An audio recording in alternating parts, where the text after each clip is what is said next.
Non. Bonjour, alors aujourd'hui dans cette vidéo, on est avec ma grand-mère. Mamie Paulette, ça va? Pas mal, et toi? Oui, bon. Et donc on est dans la cuisine de ma grand-mère et puis on va voir ensemble comment cuisiner du sanglier façon bœuf bourguignon. Alors est-ce que tu peux nous expliquer déjà ce qu'on a devant nous et puis comment est-ce qu'on va procéder? Alors ce qui là, a déjà été fait? Là c'est un cuisseau de sanglier. D'accord. Que j'ai découpé, que j'ai mis dans un saladier. Après, dessus, j'ai mis de l'oignon coupé, Ouais. J'ai mis des carottes, j'ai mis du laurier, j'ai mis, comment ça s'appelle, de l'eau de vie. Un petit peu d'eau de vie, d'accord. Oui. Beaucoup ou pas? Enfin... Un peu d'eau de vie, un demi-verre. Un demi-verre, d'accord. Ouais. Un demi-verre d'eau de vie. J'ai mis de l'huile blanche. C'est quoi de l'huile blanche? Ben, c'est de l'huile, parce que tu as l'huile d'olive, tu as... tournesol, un truc comme voilà, ça, ouais. Voilà. Bah, pour moi elle est jaune, mais bon.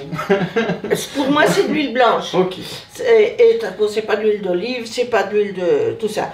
Okay. Et puis j'ai mis ma viande dedans, j'ai rempli de vin rouge. Oh, j'ai rempli, hein, tu sais, la viande elle venait, bon, oh, j'ai mis 1 litre, hein. Oh oui, plus d'1 litre. Ouais. Et puis j'ai fait mariner 24 heures. D'accord, ok. Là, j'ai mis la viande à égoutter, que nous allons passer au beurre, à la matière grasse, pour faire, et puis voilà, on va faire comme ça. Ok, d'accord. Et là, t'as que des oignons, t'as pas... Parce que moi, il y a des trucs qui me ressemblent un peu à de l'échalote, non? Non. Ah, donc c'est les oignons qui sont colorés avec le... Voilà. Avec le vin. Ok. Et j'ai mis des carottes. Ouais, ouais. Hein? Bon, et bien c'est parti pour faire du sanglier façon bœuf bourguignon en conserve. Beurre.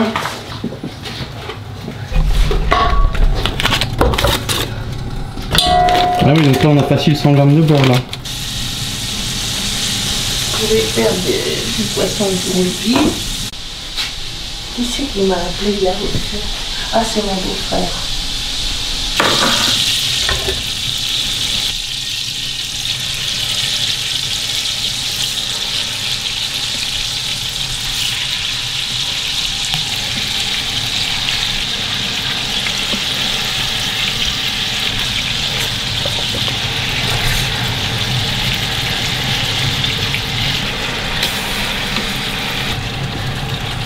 Et donc là maintenant on va laisser mijoter ça comme ça. Pas mijoter, doré. Allez voir. Allez voir. Voilà. Ok. Toi, ça pétille à tous. Ouais, donc là on fait dorer ça et puis après une fois que c'est doré... Eh ben je mets un tout petit peu de farine que je... Ouais. Et puis après Pour faire une sauce un peu épaisse. Je mets ma marinade dessus. D'accord. Voilà. Enfin, il faut que je sale et puis que je poivre. Hein. Ouais. Et après, je mets un nuage de farine, je remue, je mets ma marinade et puis ça cuit pendant 2 heures, ça dépend. Hein. D'accord. Parce que... Et par contre, pour les bocaux, on n'aurait pas besoin de faire plus de marinade parce que je me dis qu'il faut de la sauce dans les bocaux, non? Ah oui. On rajoutera un petit peu d'eau.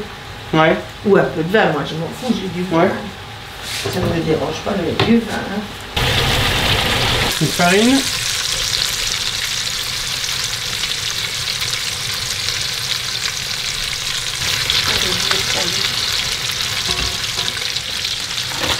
Gros sel. Et t'en mets beaucoup là, non?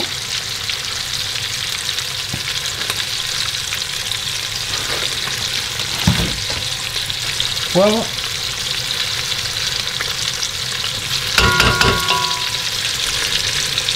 Et puis on ajoute la marinade. Et puis 2 cubes. Et on va laisser mijoter comme ça pendant... Au moins 2 heures. Au moins 2 heures.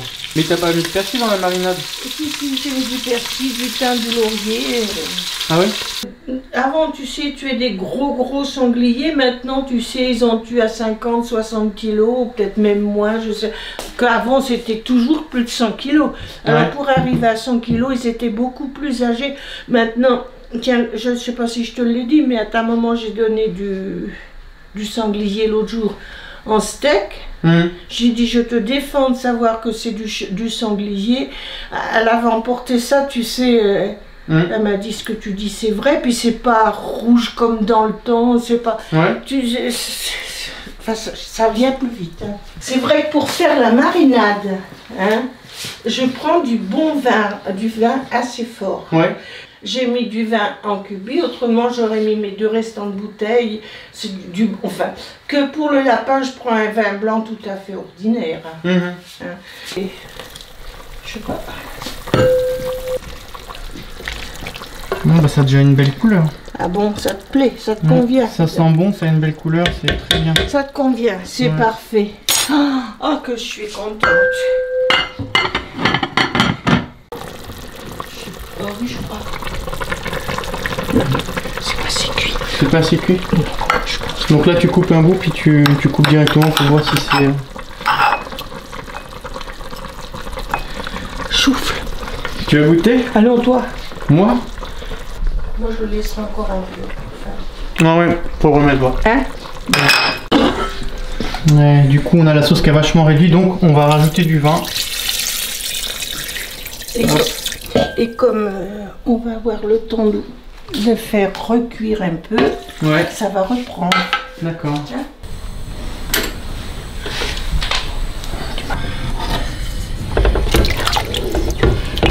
Bon, en tout cas ça a une belle couleur. Oui, mais ça fait des petits morceaux, tu vois, ça vient rétrécir. Ouais. Allez, on va laisser ça bouillir. Alors maintenant ce qu'on va faire c'est qu'on va passer un petit coup sur les bocaux, on va les laver. Je les avais passés au lave-vaisselle avant, mais on va leur remettre un petit coup avant de mettre la viande dedans. On se lave les mains et puis après on sera prêt à passer à la mise en bocaux. On va parler d'un point important, on va parler des joints. Bon, nous on va réutiliser des joints qui ont déjà été utilisés. Oui. À partir du moment qu'ils ne soient pas coupés. Ouais, bah ça. Oui. Il y a des gens qui disent qu'il ne faut pas réutiliser les joints, mais bon, moi je suis comme tu m'as dit. Tu m'as dit que tu les réutilisais. Voilà, je les réutilise et si tu n'as pas confiance, tu les fais bouillir un petit peu et c'est tout. Ouais, bah moi je fais ça aussi, c'est que je les fais bouillir toujours 5 minutes comme tu m'as appris. Voilà, on peut les faire bouillir à partir du moment qu'ils ne soient pas coupés, parce que celui-là tu le coupes et puis ça s'ouvre tout seul. Hein. Ouais, celui-là ouais. Mais non, enfin après il faut juste, c'est juste quand on ouvre quoi, voilà, quand on ouvre faut faire attention. Déjà si le bocal il s'ouvre tout seul, c'est mauvais signe. Voilà, première chose. Et puis deuxième chose, c'est à l'odeur quoi. Enfin moi ce que j'ai remarqué c'est que quand tu ouvres, il faut que ça sente la même chose que quand tu l'as cuisiné, même un an après. Oui, même un an après, oui. Voilà. Et alors, on n'est pas en train de dire qu'il faut réutiliser ces joints, juste, voilà, c'est ce que nous on fait. Oui. Voilà. Non, mais on n'est juste pas responsable de s'il y en a qui les réutilisent et qu'il y a un problème. C'est chacun prend ses responsabilités. Il faut mettre des joints neufs, nous on le fait pas. Voilà. Et puis alors, il y a un autre truc qu'on va faire, donc toi tu le fais pas, mais moi je le fais et ça fonctionne très bien. J'ai fait de la bolognaise comme ça, j'ai fait du chili con carne. Moi j'utilise des bocaux comme ça que je récupère quand j'achète des pâtés dans le supermarché. Et quand le bocal il a hop, le petit opercule comme ça et qu'on entend ce bruit là, et je réutilise mes bocaux et j'ai jamais eu de problème. Là on va les faire avec ton stérilisateur. Moi je fais ça avec une marmite oui, mais le stérilisateur c'est exactement la même chose. Mais là, ça risque rien, ça risque pas plus que dans la marmite. Voilà, donc au pire, on a peut-être un bocal qui va péter parce que le verre est moins épais, on verra. Voilà, donc là on a notre marmite avec le sanglier façon bœuf bourguignon. Voilà, donc ça va être les petits, une portion, puis ça va être les plus gros, 2 portions. Voilà, on va faire comme ça et des comme ça. Alors oui, donc un point, il faut faire attention à ne pas salir le bord ici. Ou le nettoyer après. Oui, il faut le nettoyer.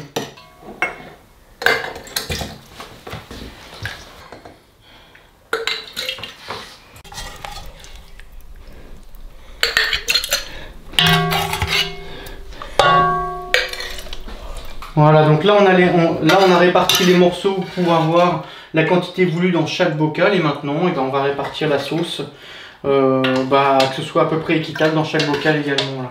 Voilà, donc là ici on fait bouillir les joints et puis les couvercles aussi. Alors maintenant qu'on a fait bouillir nos joints, on va faire nos bocaux de sanglier. Hop. Tu les as nettoyés? Non, j'ai pas nettoyé, donc il faut nettoyer les bords.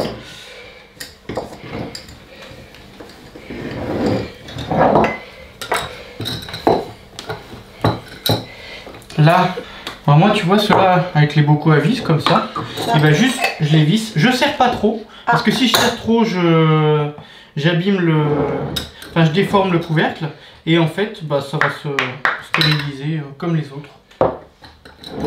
Donc je le retourne et je le mets. Pour moi, qu'est-ce que tu veux? Mais moi je fais comme tu me dis. Mais non, mais c'est une histoire de vieux. Hein. Bah oui, mais exactement. Et c'est un savoir qui se perd donc. Oh, il y en a pas beaucoup qui vont faire des conserves comme toi. Hein. J'en connais pas beaucoup qui en font. Hein. Et ben si en faisant des vidéos, on peut remotiver quelques personnes, c'est très bien. Voilà, donc là on a fait nos bocaux avec le sanglier dedans. Maintenant on va passer tout ça au stérilisateur. Là on est sur le stérilisateur, donc on va se mettre à 90 degrés. Donc on prend les bocaux.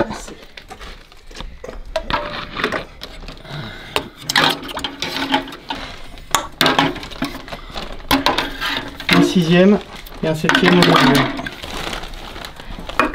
Voilà, et là on a tous nos bocaux dans le stérilisateur. Maintenant on va venir mettre de l'eau pour vraiment que tous les bocaux soient recouverts. Et maintenant on va remplir le stérilisateur avec de l'eau. Encore un petit peu. Non, il nage. Alors maintenant on va mettre le couvercle sur le stérilisateur pour éviter que ça s'évapore. Et puis eh bien dès que ça sera en ébullition, on va faire 1 heure de stérilisation vu que les viandes ont déjà été cuites avant. Bon, et bien les morceaux de sanglier ont été passés dans le stérilisateur. La stérilisation s'est bien passée. Et bah, on peut voir que tous, qu'il n'y a eu aucun problème sur aucun des bocaux. Alors déjà, première chose, il n'y en a aucun qui a éclaté. Et puis bah, la deuxième chose, eh bien, on peut voir que les bocaux étaient quand même plongés dans l'eau. S'il y avait eu un problème d'étanchéité, eh bien en fait on aurait de l'eau qui serait venue remplir le bocal. Voilà. Et puis bah, sinon, après, le test ultime qu'on peut faire pour voir si la stérilisation s'est bien passée, eh bien c'est qu'on ouvre comme ça, voilà. Et puis, eh bien, on peut le soulever comme ça et ça tient parce que on a le vide d'air qui fait que ça ne s'ouvre pas. Voilà. Donc là on sait que la stérilisation est bonne. Et puis également eh bien, pour ces bocaux là que j'utilise avec le couvercle, et bien là on peut voir que le clic du bouchon, et bien hop, il est hop vers le bas parce que la stérilisation s'est bien passée. Voilà. Bon, et bien j'espère que cette petite recette de sanglier au vin rouge façon bœuf bourguignon pourra vous inspirer pour votre cuisine et puis vos conserves. Je vous souhaite bon appétit et puis je vous dis à très bientôt pour la suite. Allez, salut!